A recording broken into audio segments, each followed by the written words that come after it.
Coffee Houses and Doss Houses by Jack London. Why should we be pegged head and tail like canned sardines? Robert Blatchford. Another phrase gone glimmering, shone of romance and tradition and all that goes to make phrases worth keeping. For me, henceforth, coffee houses will possess anything but an agreeable connotation. Over on the other side of the world, the mere mention of the word was sufficient to conjure up whole crowds of its historic frequenters, and to send trooping through my imagination endless groups of wits and dandies, pamphleteers and bravos and bohemians of Crub Street. But here, on this side of the world, alas and alack, the very name is a misnomer. Coffee house, a place where people drink coffee. Not at all. You cannot obtain coffee in such a place for love or money. True, you may call for coffee, and you will have brought you something in a cup proportioned to be coffee, and you will taste it and be disillusioned, for coffee certainly is not. And what is true of a coffee is true of a coffee house. Working men in the main frequent these places, and greasy, dirty places they are, with one thing about them to cherish decency in a manner put self-respect into them. Tablecloths and napkins are unknown. A man eats in the midst of the debris left by his predecessors, and dribbles his own scraps about him and on the floor. In rush times in such places I have positively waded through the muck and mess that covered the floor, and I have managed to eat because I was abominably hungry and capable of eating anything. This seems to be the normal condition of the working man, from the zest with which he addresses himself to the board. Eating is a necessity, and there are no frills about it. He brings in with him a primitive voraciousness, and, I am confident, carries away with him a fairly healthy appetite. When you see such a man on his way to work in the morning, order a pint of tea, which is no more tea than it is ambrosia, pull a hunk of dry bread from his pocket, and wash the one down with the other, depend upon it that man has not the right sort of stuff in his belly, nor enough of the wrong sort of stuff to fit him for his day's work. And further, depend upon it, he and 1,000 of his kind will not turn out the quantity or quality of work that 1,000 men will who have eaten heartily of meat and potatoes and drunk coffee that is coffee. A pint of tea kipper or bloater and 2 slices bread and butter are a very good breakfast for a London workman. I have looked in vain for him to order a 5-penny or 6-penny steak, the cheapest to be had, while when I ordered one for myself, I have usually had to wait till the proprietor could send out to the nearest butcher shop and buy one. As a vagrant in the hobo of a California jail, I have been served better food and drink than the London workman receives in his coffee houses, while as an American labourer I have eaten a breakfast for 12 pence, such as a British labourer would not dream of eating. Of course, he will pay only 3 or 4 pence for his, which is, however, as much as I paid, for I would be earning 6 shillings to his 2 or 2.5. On the other hand, though, and in return, I would turn out an amount of work in the course of a day that would put to shame the amount he turned out. So there are 2 sides to it. The man with a high standard of living will always do more work and better than the man with a low standard of living. There is a comparison which sailormen make between the English and American merchant services. In an English ship they say it is poor grub, poor pay and easy work. In an American ship, poor grub, good pay and hard work. And this is applicable to the working populations of both countries. The ocean greyhounds have to pay for speed and steam, and so does the workman. But if the workman is not able to pay for it, he will not have a speed and steam. That is all. The proof of it is when the English workman comes to America.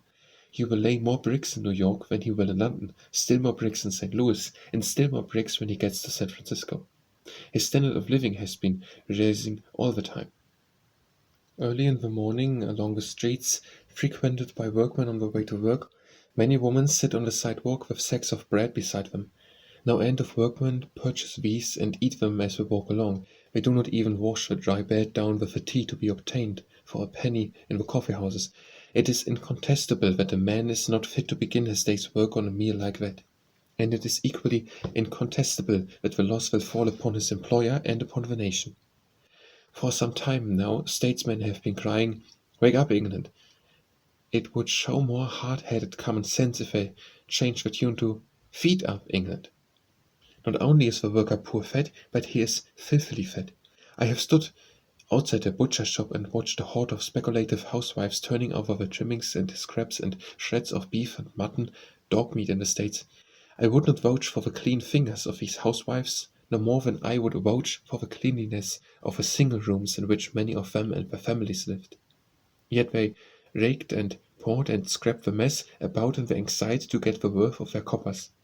I kept my eye on one particularly offensive-looking bit of meat, and followed it through the clutches of over 20 women, till it fell to the lot of a timid-appearing little woman whom the butcher bulldozed into taking it. All day long his heap of scraps was added to and taken away from, the dust and dirt of the street falling upon it, flies setting on it, and the dirty fingers turning it over and over. The costers wheel loads of specked and decaying fruit around in the bowls all day, and very often store it in their own living and sleeping room for the night. There it is exposed to the sickness and disease, the effluvia and vile exhalations of overcrowded and rotten life, and next day it is carted about again to be sold. The poor worker of the East End never knows what it is to eat good, wholesome meat or fruit. In fact, he rarely eats meat or fruit at all, while the skilled workman has nothing to boast of in the way of what he eats. Judging from the coffee houses, which is a fair criterion, they never know in all their lives what tea, coffee, or cacao taste like. The slopes and water witcheries of the coffee houses, varying only in sloppiness and witchery, never even approximate or suggest what you and I are accustomed to drink as tea and coffee. A little incident comes to me, connecting with a coffee house not far from Jubilee Street on the Mile End Round. Grania let me have something for his daughter. Anything, he don't mind. He haven't had a bit of a blessed day, and I'm the find. She was an old woman, clad in decent black rags, and in her hand she held a penny. The one she had addressed as daughter was a careworn woman of 40, proprietress and waitress of the house. I waited, possibly as anxiously as the old woman, to see how the appeal would be received. It was 4 in the afternoon, and she looked faint and sick. The woman hesitated an instant, then brought a large plate of stewed lamb and young peas.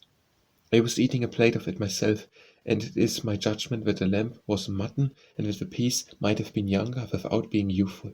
However, the point is, the dish was sold at 6 pence, and the proprietress gave it for a penny, demonstrating anew the old truth that the poor are the most charitable.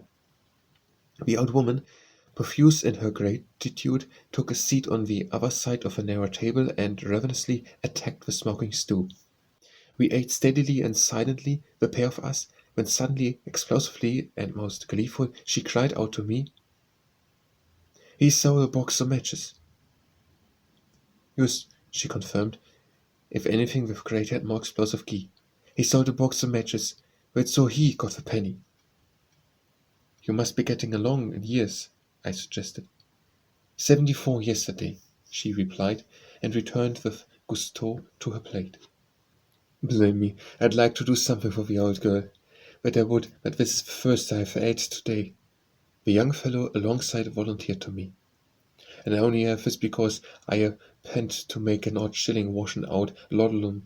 I don't know how many pots. Now work at my own trade for 6 weeks, he said further, in reply to my questions. Nothing but odd jobs a blessed long way between. One meets with all sorts of adventures in coffee houses. I shall not soon forget a Cockney Amazon in a place near Trafalgar Square, to whom I tendered a sovereign when paying my score. By the way, one is supposed to pay before he begins to eat, and if he be poorly dressed, he is compelled to pay before he eats. The girl bit the gold pieces between her teeth, rang it on the counter, and then looked me and my rags witheringly up and down. "Where'd you find it?" she at length demanded. "Some mug left it on the table when you went out there, don't you think?" I retorted. "What's your name?" she queried, looking me calmly in the eyes. "I makes them," quoth I. She sniffed superciliously and gave me the change in small silver, and I had my revenge by biting and drinking every piece of it. "I give you a penny for another lump of sugar in the tea," I said. "I'll see you in hell first," came the retort tears. Also, she amplified the rhetorical courteous in diverse, vivid, and unprintable ways. I never had much talent for repartee, but she knocked silly what little I had, and I gulped down my tea, a beaten man, while she gloated after me even as I passed out to the street. While 300,000 people of London live in one-room tenements and 900,000 are illegally and viciously housed, 83,000 more are registered as living in common lodging houses, known in the vernacular as doss houses. There are many kinds of doss houses, but in one thing they are all alike. From the filthy little ones to the monster big ones paying 5% and blatantly lauded by smug middle-class men who know nothing about them, and that one thing is their uninhabitableness. But this I do not mean that the roofs leak or the walls are draughty, but what I do mean is that life in them is degrading and unwholesome. The poor man's hotel, they are often called, but the phrase is caricature. Not to possess a room to oneself in which sometimes to sit alone, to be forced out of bed willy-nilly the first thing in the morning, to engage and pay anew for a bed each night, and never to have any privacy, surely is a mode of existence quite different from that of hotel life. This must not be considered a sweeping nation of the big private and municipal lodging houses of working men's homes, far from it. They have remedied many of the atrocities attendant upon the irresponsible small doss houses, and they give the workman more for his money than he ever received before, but that does not make them as habitable or wholesome as the dwelling place of a man should be who does his work in the world. The little private doss houses, as a rule, are unmitigated horrors. I have slept in them, and I know. But let me pass them by and confine myself to the bigger and better ones. Not far from Middlesex Street, Whitechapel, I entered such a house, a place inhabited almost entirely by working men. The entrance was by way of a flight of steps descending from the sidewalk to what was properly the cellar of the building. Here were two large and gloomily lighted rooms in which men cooked and ate. I had intended to do some cooking myself, but the smell of the place stole away my appetite, or rather arrested it from me, so I contented myself with watching other men cook and eat. One workman, home from work, sat down opposite me at the rough wooden table and began his meal. A handful of salt on the not over-clean table constituted his butter. Into it he dipped his bread, mouthful by mouthful, and washed it down with tea from a big mug. A piece of fish completed his bill of fare. He ate silently, looking neither to right nor left nor across at me. Here and there, at the various tables, other men were eating, just as silently. In the whole room there was hardly a note of conversation. A feeling of gloom pervaded the ill-lighted place. Many of them sat and brooded over the crumbs of their repast, and made me wonder, as Childe Roland wondered, what evil they had done that they should be punished so. From the kitchen came the sounds of more genial life, and I ventured into it to the range where the men were cooking. But the smell I had noticed on entering was stronger here, and a rising nausea drove me into the street for fresh air. On my return I paid 5 pence for a cabin, took my receipt for the same in the form of a huge brass check, and went upstairs to the smoking room. Here a couple of small billiard tables and several checkerboards were being used by young working men, who waited in relays for their turn at the games, while many men were sitting around, smoking, reading, and mending their clothes. The young men were hilarious, the old men were gloomy. In fact, there were two types of men, the cheerful and the sodden or blue, and age seemed to determine the classification. But no more than the two cellar rooms did this room convey the remotest suggestion of home. Certainly there could be nothing homelike about it to you and me, who know what home really is. On the walls were the most preposterous and insulting notices regulating the conduct of the guests, and at 10 o'clock the lights were put out and nothing remained but bed. This was gained by descending again to the cellar, by surrendering the brass check to a burly doorkeeper, and by climbing a long flight of stairs into the upper regions. I went to the top of the building and down again, passing several floors filled with sleeping men. The cabins were the best accommodation, each cabin allowing space for a tiny bed and room alongside of it in which to undress. The bedding was clean, and with neither it nor the bed do I find any fault, but there was no privacy about it, now being alone. To get an adequate idea of a floor filled with cabins, you have merely to magnify a layer of pasteboard pigeonholes of an egg crate till each pigeonhole is 7 feet in height and otherwise properly dimensioned, then place the magnified layer on the floor of a large barn-like room, and there you have it. There are no ceilings to the pigeonholes, the walls are thin, and the snores from all the sleepers and every move and turn of your near neighbors come plainly to your ears. And this cabin is yours only for a little while. In the morning out you go. You cannot put your trunk in it, or come and go when you like, or lock the door behind you, or anything of the sort. In fact, there is no door at all, only a doorway. If you care to remain a guest in this poor man's hotel, you must put up with all this, and with prison regulations which impress upon you constantly that you are nobody, with little soul of your own and less to say about it. Now I contend that the least a man who does his day's work should have is a room to himself, where he can lock the door and be safe in his possessions, where he can sit down and read by a window or look out, where he can come and go whenever he wishes, where he can accumulate a few personal belongings other than those he carries about with him on his back and in his pockets, where he can hang up pictures of his mother, sister, sweetheart, ballet dancers, or bulldogs, as his heart listeth. In short, one place of his own on the earth on which he can say, "This is mine, my castle. The world stops at the threshold. Here, my lord and master." He will be a better citizen, this man, and he will do a better day's work. I stood on one floor of a poor man's hotel and listened. I went from bed to bed and looked at the sleepers. They were young men, from 20 to 40, most of them. Old men cannot afford the working man's home. They go to the workhouse. But I looked at the young men, scores of them, and they were not bad-looking fellows. Their faces were made for woman's kisses, their necks for woman's arms. They were lovable, as men are lovable.